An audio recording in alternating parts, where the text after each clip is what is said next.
Welcome back to Canadian Justice, where we're discussing what laws regulate fertility treatments in Canada. Now, Sarah, are there restrictions on embryo or sperm donation in Canada? There's a Netflix documentary that was quite popular about a man in the Netherlands who was allegedly a mass donor. He donated sperm to hundreds of couples in the Netherlands and around the world. Uh, are there rules in Canada that would prohibit something like that, or prohibit or restrict the amount you can donate of either sperm or eggs? Christine, wouldn't that make such good sense for there to be such a regulation? But there isn't. And there's a recent story out of Quebec that was all over Quebecois news about a gentleman who donated sperm so many times that there are about 600 children who were conceived through the use of a sperm. And we do have a lot of restrictions on sperm donation. And Jay already mentioned some of them. The safety of sperm and ova regulations are specifically about donor ova and donor sperm.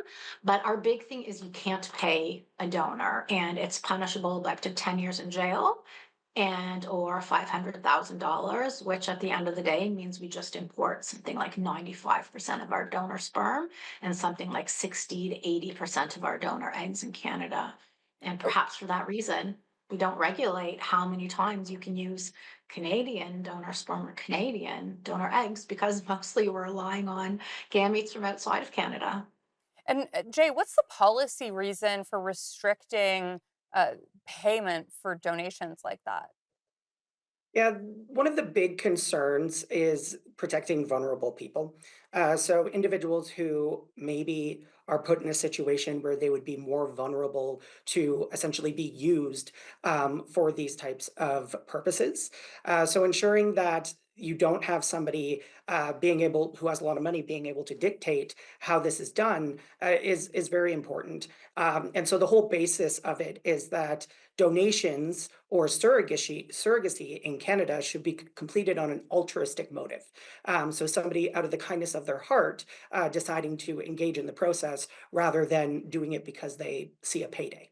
Although it seems strange that then we're importing donated donated sperm that people ended up being paid for from other countries. So, interesting policy approach.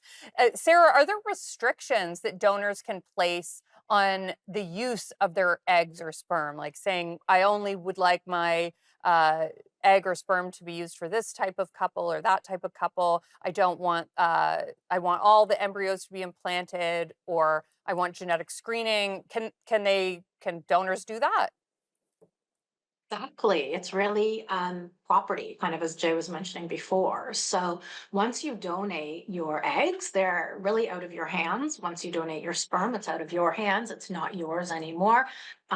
People can make use of as many eggs as they want, as few eggs as they want. Their consent, though, does need to be given in terms of what happens with extra eggs or embryos when the person who has got the donated eggs or embryos is done using them. And are there requirements on what happens to extra embryos? And I mean, I don't actually know how long an embryo can remain frozen. Is there a limit? And if there is, I mean, what is it? And are there restrictions on how they are disposed of, or if they can be disposed of, or if they can be even donated, Jay? Yeah, so in terms of the storage of embryos or sperm or eggs, there is no federal regulation dictating how long it can be stored for. Most clinics recommend 10 years as maximum, but that's just strictly medically speaking. This has created a few issues for clinics where people are essentially abandoning human reproductive material, but they are left having to continue storing them.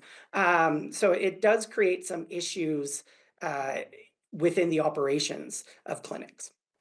Sarah, is there anything you want to add there in 30 seconds or so? I've just seen a different experience. I haven't seen any restrictions made. The UK does have very strict restrictions on how long you can keep embryos stored. I agree with Jay completely that we have a problem with people abandoning embryos. And it's a question. People are uncomfortable. The clinics are uncomfortable destroying embryos if people stop paying the cryopreservation fees. Now I'm seeing it being done based on contracts. Like if you stop paying, you've already signed a contract that they stop freezing. Wow, really fascinating stuff that I think a lot of us haven't considered. We've got to go to commercial break now, but we will be right back.